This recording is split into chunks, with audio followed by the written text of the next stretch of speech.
भूल जाता है कि उसके जीवन का मुख्य लक्ष्य ईश्वर के समीप आना है।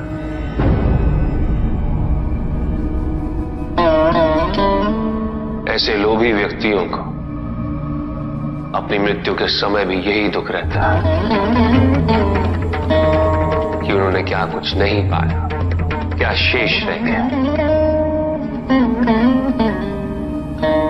ऐसे समय में वो एक क्षण के लिए भी ईश्वर का स्मरण नहीं करते, अपने जीवन की निरर्थकता और व्यर्थता का बोध नहीं होता।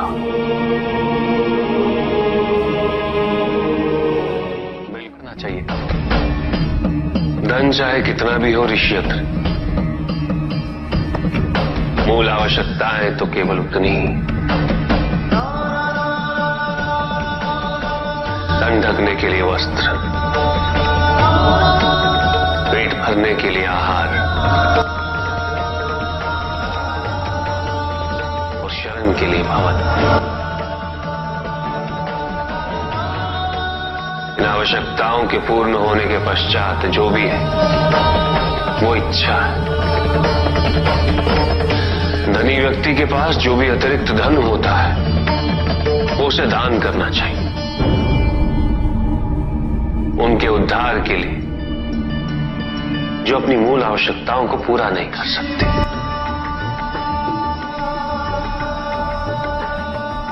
ऐसा करने से संसार में समानता होगी, द्वेष नहीं होगा, सद्भावना बनी रहेगी।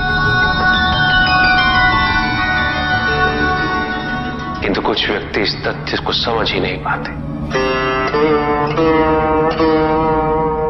उन्हें अपने एकत्रित किए हुए धन से इतना मोह हो जाता है कि वो उसका एक अंश भी किसी और को नहीं देना चाहते।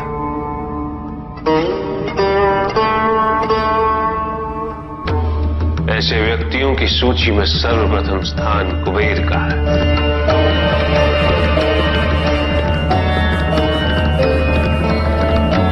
इस संसार में सबसे अधिक धन उन्हीं के। शक्तिशाली बनना अत्यंत कठिन है, किंतु उससे भी कठिन होता है शक्तिशाली बने रहना।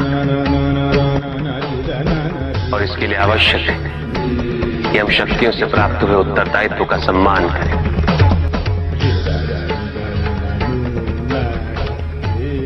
अन्यथा हम स्वयं पर निरंतर खो देते हैं और ये हमारे पतन का कारण बनता है। युद्ध में की गई भूल और उपलब्धियों से कुछ न कुछ सीखना आवश्यक है कार्तिक। बुराई और अच्छाई के मध्य ये युद्ध निरंतर चलता रहेगा। आज एक अध्याय समाप्त हुआ है, कल दूसरा अध्याय आरंभ होगा। जब तक इस समस्त संसार में बुराई है तो अच्छाई भी होगी, किंतु अच्छाई और बुराई के युद्ध में जीत सदैव अच्छाई की ही होगी। प्रभु, क्या संसार में केवल सुख का होना संभव नहीं है? प्रत्येक आत्मा का लक्ष्य केवल सुख की प्राप्ति ही तो है।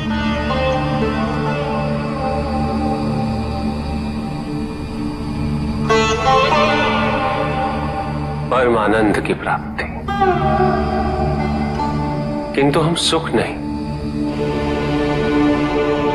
सुख को प्रदान करने वाली वस्तुओं को एकत्रित करना ही जीवन का उद्देश्य मान लेते हैं। ये समस्त संसार माया है, सब कुछ नश्वर है।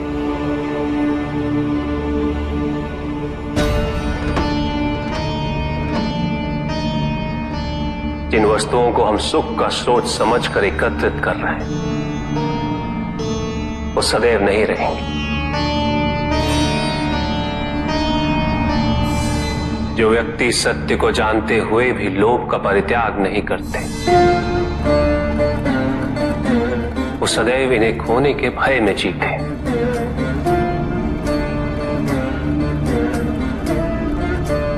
और जो व्यक्ति सत्य को जानते ही नहीं, वो अहंकार में जीते।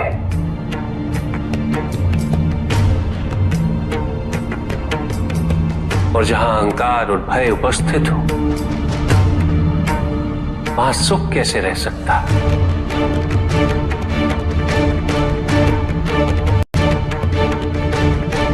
किसी को यह दुख है कि उसके पास कुछ भी नहीं,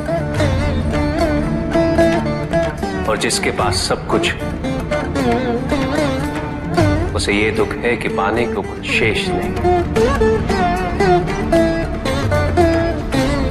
सुख को हम स्वयं अपने दृष्टिकोण से परिभाषित कर देते हैं, जबकि वास्तविकता इससे भिन्न है।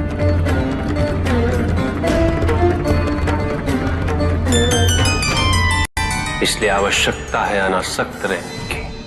किंतु प्रभु, क्या आसक्ति स्वाभाविक नहीं है? पर दुख का मूल कारण भी तो यही है ऋषि भृगु। आसक्ति हमारे मन की शांति को छीन लेती, उसे भंग कर देती।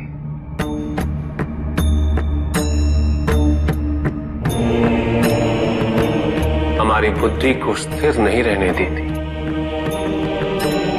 उसे चंचल बना देती।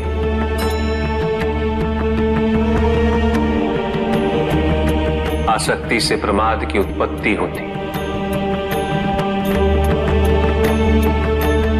प्रमाद मद होता है, और मद अहंकार का स्रोत है, और अहंकार पूर्णतः शुभता में परिवर्तित हो जाता है। अर्थात आसक्ति अशुभता की जननी, इसलिए अनावश्यक है। तो प्रभु, आसक्ति को अनासक्ति में कैसे परिवर्तित किया जा सकता है? और हम आसक्ति से कैसे उबर सकते हैं प्रभु? आसक्ति से मुक्त होना ही अनासक्ति है। आसक्तिहीन होने के लिए अपने और पराये का भेद मिटाना अनिवार्य है।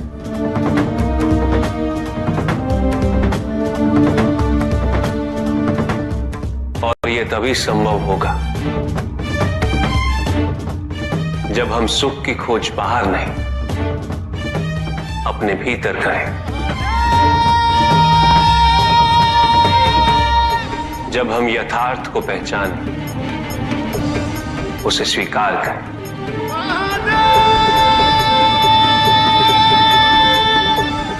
हम अपने सुख को सांसारिक तत्वों से परिभाषित नहीं करें। जब तक हम ऐसा करते रहेंगे, हम बंधते जाएंगे।